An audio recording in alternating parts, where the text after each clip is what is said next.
अस्सलामुअलैकुम and welcome back to another episode. आज की दोस्तों उम्मीद है आप सब लोग खैरियत से होंगे और अपने अपने घरों में फिटफाट होंगे। तो यार आज की जो ये वाली वीडियो है ये अगेन उसके ऊपर है ख़तरनाक किस्म की जो बीमारियां हमारे पोल्ट्री फार्म के अंदर आती हैं या फिर हमारे बर्ड्स के अंदर आती हैं और बहुत ज़्यादा नुकसान करके जाती हैं। तो दोबारा उसी के ऊपर वीडियो है। इससे पहले मैंने एनडी और आईबी जैसी ख़तरनाक तरीन बीमारियों के ऊपर एक वीडियो बना चुका हूँ।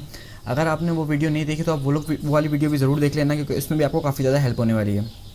तो क्योंकि बेसिक यार इसमें यही है, इन वीडियोस को बनाने का मकसद कि जो छोटा फार्मर है वो नुकसान करने से बचे और एक छोटी सी अपने 15-20 मिनट खर्च करके अच्छी खासी इन्फॉर्मेशन गैदर कर ले बीमारियों के बारे में और इन फ्यूचर उसके लिए ज़्यादा हेल्पफुल हो और वो ज़्यादा से ज़्यादा अपने बर्ड्स को प्रिवेंट भी कर सके बीमारी के थ्रू, और अगर बीमारी आ भी जाए तो उसका ट्रीटमेंट भी कर सके।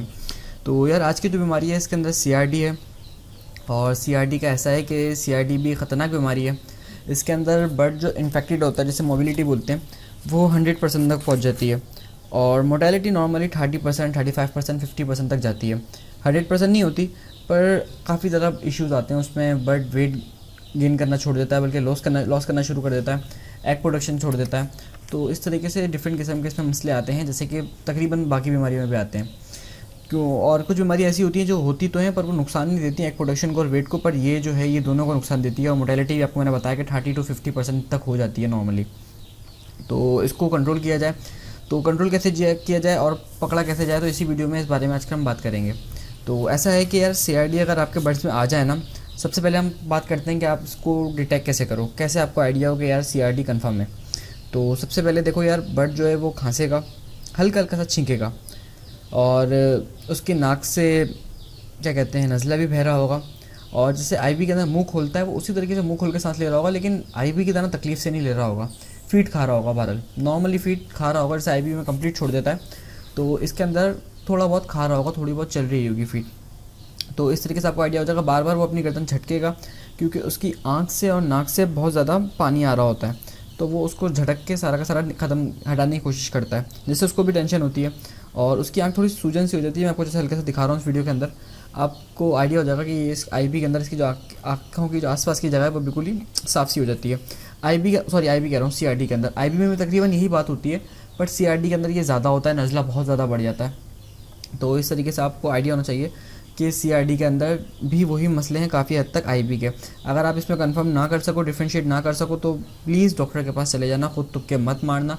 अक्सर ऐसा होता है कि तुक्कों के चक्कर में बर्ड मारा जाता है। तो ये तो हो गई सीधी सीधी चीज़ें।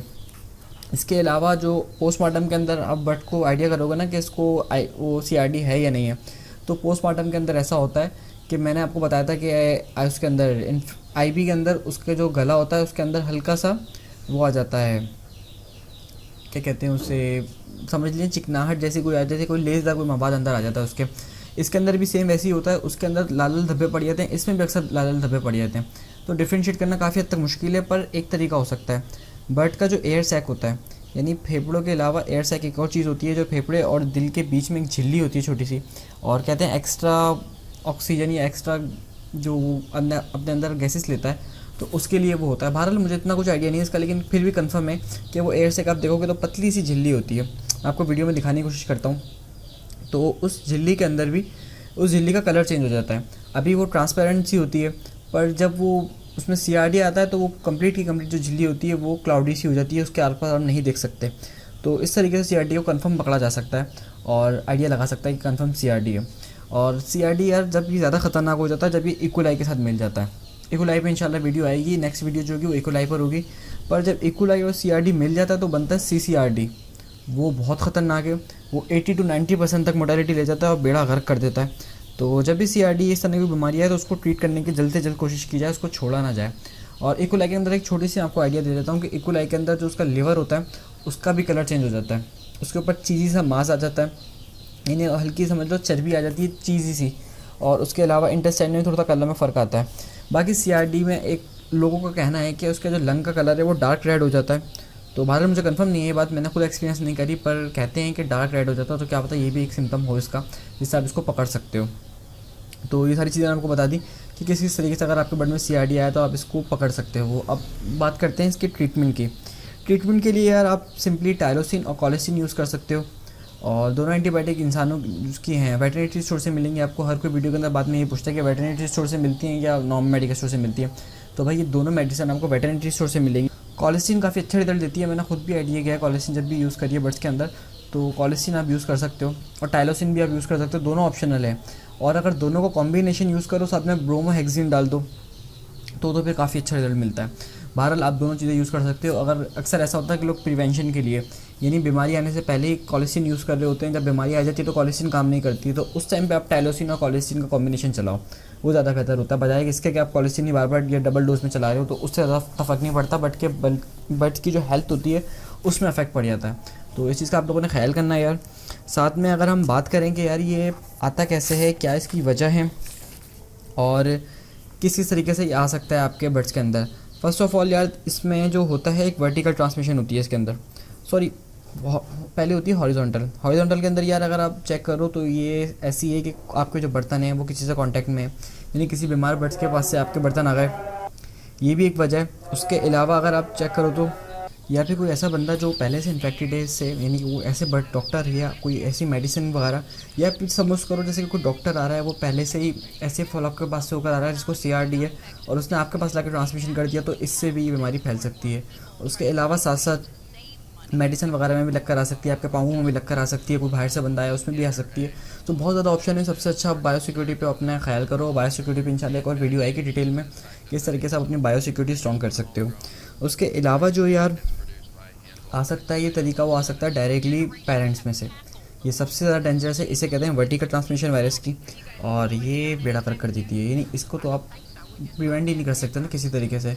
तो इसके लिए ऑप्शनल है यार कि आप अच्छी हैचरी से लो, जहाँ से आपको पता हो कि यार इनके अपने ब्रीडर्स हैं, इनका सब कुछ अपना है, ये मार्केट से नहीं करते, यानी अंडे वंडे नहीं लेते। क्योंकि मार्केट में अक्सर ऐसा होता है कि लोग, जैसे कि मैं आपको बताऊँ, गोल्डन मिस्री की हैचरी जो है इसका बहुत बुरा असर है मार्केट के अंदर। पंजाब के अंदर जो लोग हैं ज़्यादातर, मुझे नहीं पता सिंध के अंदर का, लेकिन पंजाब में मैंने ये सुना है कि लोगों के छोटे छोटे फार्म हैं और वो अपने फर्टाइल एग्स हैचरी को देते हैं। हैचरी हैच करके आगे सेल आउट कर देती है। अब हैचरी का कोई काम ही नहीं है, हैचरी सिर्फ और सिर्फ उसने हैच करने और सेल आउट करना है, पालना फार्मर ने। और पता लगे पीछे से किसी एक के फ्लॉक के अंदर CRD हो, उसने मार्केट में दे दिया, उसको क्या फ़र्क पड़ता है कि जो भी हो, क्योंकि बहुत ज़्यादा नेक है हम लोग। तो हमने CRD वाला जान के अनजाने के अंदर हमने CRD वाला डायरेक्ट हैचरी को दे दिया, और हैचरी जो है उसने उसको हैच कर दिया।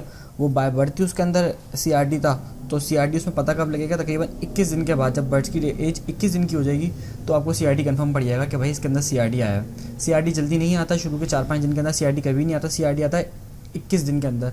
उसका कोई पीरियड है कि वो 21 दिन के अंदर बनता है। तो अगर पेरेंट्स से आया तो 21 दिन की एज के अंदर CRD आ सकता है आपके बर्ड्स के अंदर, तो इसका भी ख्याल रखा जाए। और ये एक दफ़ा ट्रांसमिशन अगर बार बार आपके बर्ड्स में एक ही तरफ से CRD आ रहा है तो आप कोशिश करो हैचरी चेंज कर लो, जिससे आपका नुकसान बच सके। उसके अलावा जो उसकी वजह होती है ओवर क्राउडिंग। अगर आपके पास जगह कम है और आपने ज़्यादा बर्ड्स डाले में, तो उसके अंदर भी CRD आने का बहुत ज़्यादा ख़तरा होता है। साथ साथ और भी बहुत सारी चीज़ें कि एकदम से मौसम चेंज हुआ, ठंडी हवा चल गई या गर्म हवा चल गई, तो सर्दियों में ज़्यादा आता है CRD, क्योंकि ये नज़ला टाइप की बीमारी है, तो ये ठंडी हवा से ज़्यादा लगता है। तो ये सारी वो चीज़ें हैं जिसका आपको ख्याल रखना पड़ेगा। बर्ड को सुकून में रखना पड़ेगा, ना ज़्यादा गर्मी देनी है ना ज़्यादा सर्दी देनी है, हवा से डायरेक्ट बचाना है, डायरेक्ट बर्ड कांटेक्ट में ना हो हवा के। और बाकी सफाई का भी ज़्यादा से ज़्यादा ख्याल रखा जाएगा। सफाई का ख्याल रखा जाए तो बर्ड आपका बीमार कम ही होता है। तो बस यार ये सारी बातें थी जो मैंने आपको आज की वीडियो के अंदर बताई। उम्मीद है आपको वीडियो अच्छी लगी होगी, और अगर वीडियो पसंद आई हो तो यार लाइक ज़रूर करना, क्योंकि मुझे पता है इन टॉपिक्स पे बहुत कम लाइक्स मिलती हैं, क्योंकि लोग उन वीडियोस को ज़्यादा पसंद करते हैं जिसमें हम फिजिबिलिटी लोग शेयर करते होते हैं कि 20,000 लगाओ महीना 1.5 लाख कमाओ। तो ये उस तरह की वीडियो नहीं है, ये नॉलेजेबल वीडियो है। बहुत कम लोग देखेंगे, पर जो देखें उनको कहूँगा कि लाइक ज़रूर करें, ताकि फिर इन फ्यूचर में मेरे वीडियो बनाने का ज़्यादा अच्छा काम लगे रहे। तो बस यार, और उसके अलावा अगर आप पोल्ट्री की मेरी बुक परचेज़ करना चाहते हैं जिसके प्राइस 500 रुपीज़ हैं, पहले 1000 रुपीज़ थे, PDF फॉर्मेट में है, व्हाट्सएप के ऊपर आपको मिल जाएगी। आपने सिंपली मुझे व्हाट्सएप पे मैसेज करना है और मुझे पैसे सेंड करने हैं। आप किसी भी तरीके से सेंड कर सकते हो, और अगर आपको अच्छी नहीं लगती तो आपके पैसे रिफ़ंड भी हो सकते हैं। तो ये दोनों ऑप्शन आपको मिलते हैं इसके अंदर। तो ज़्यादा महंगी नहीं है, पर आपको डिटेल के अंदर आपकी इन्वेस्टमेंट होगी 500 रुपीज़ बस, और आपको डिटेल के अंदर इसको समझने को मिलेगा। तो बस यार, आज की वीडियो इतनी सी थी। उम्मीद है आपको वीडियो पसंद आई होगी, और वीडियो बनाने में बहुत ज़्यादा टाइम लगा है तो इसलिए पसंद आनी चाहिए। मिलते हैं अपने नेक्स्ट एपिसोड में, तब तक के लिए अस्सलाम वालेकुम।